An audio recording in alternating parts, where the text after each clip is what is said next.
వాళ్ళందరినీ కూడా మళ్ళీ ఇండస్ట్రీకి ఉద్యోగ అవకాశాలు కల్పించేటట్టుగా 63 ఐటీఐ సెంటర్స్ని అడ్వాన్స్ టెక్నాలజీ సెంటర్స్గా ఈ రాష్ట్ర ప్రభుత్వం నిర్ణయం చేసి ముందుకు పోతా ఉంది. అట్లాగే 10 సంవత్సరాలు నాకు తెలిసి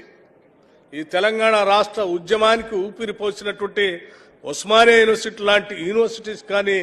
మిగతా యూనివర్సిటీస్ కానీ అక్కడ ఉన్నటువంటి గురువుల్ని లేకపోతే వైస్ ఛాన్సలర్స్ని లేకపోతే అక్కడ చదువుకున్నటువంటి విద్యార్థులకు ఎప్పుడు కూడా జీతాలు తప్ప ఆ వ్యవస్థలో బాగుపడటానికి రూపాయి కూడా ఇవ్వకుండా 10 సంవత్సరాలు వదిలేసినటువంటి పరిస్థితి కూడా మీరు చూశారు. ఈ సంవత్సరం కేవలం అంటే ఎస్టాబ్లిష్మెంట్ కాకుండా కేవలం క్యాపిటల్ ఎక్స్పెండిచర్ కోసం అంటే ఇన్ఫ్రాస్ట్రక్చర్ కట్టడం కోసం యూనివర్సిటీకి ప్రత్యేకంగా 300 కోట్ల రూపాయలు ఈ సంవత్సరం బడ్జెట్లో కేటాయించి అందులో ఉస్మానియా